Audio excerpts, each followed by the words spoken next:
দর্শক আসসালামু আলাইকুম, আশা করি আপনারা ভালো আছেন। আলহামদুলিল্লাহ আমি ভালো আছি। প্রিয় দর্শক, আমি এই মুহূর্তে আছি দিনাজপুর জেলার ফুলবাড়ি উপজেলা পরিষদের ভেতরে।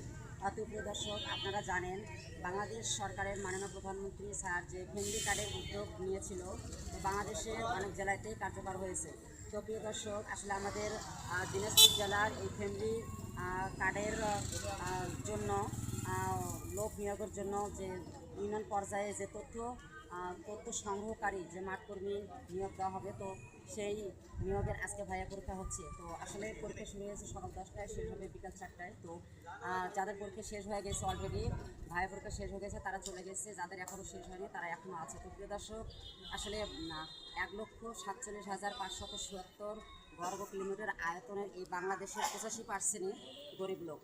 প্রিয় দর্শক, এই ফ্যামিলি কার্ড যদি প্রত্যেক ঘরে ঘরে প্রত্যেক গরিব মানুষ যদি পায়, তাহলে কিন্তু অনেক সুবিধা সাশ্রয় হবে। তো এই উদ্যোগটা নেওয়ার জন্য আমি প্রধানমন্ত্রীকে সাধুবাদ এবং ধন্যবাদ জানাচ্ছি।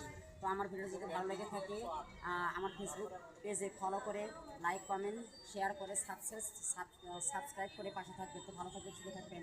আল্লাহ হাফেজ।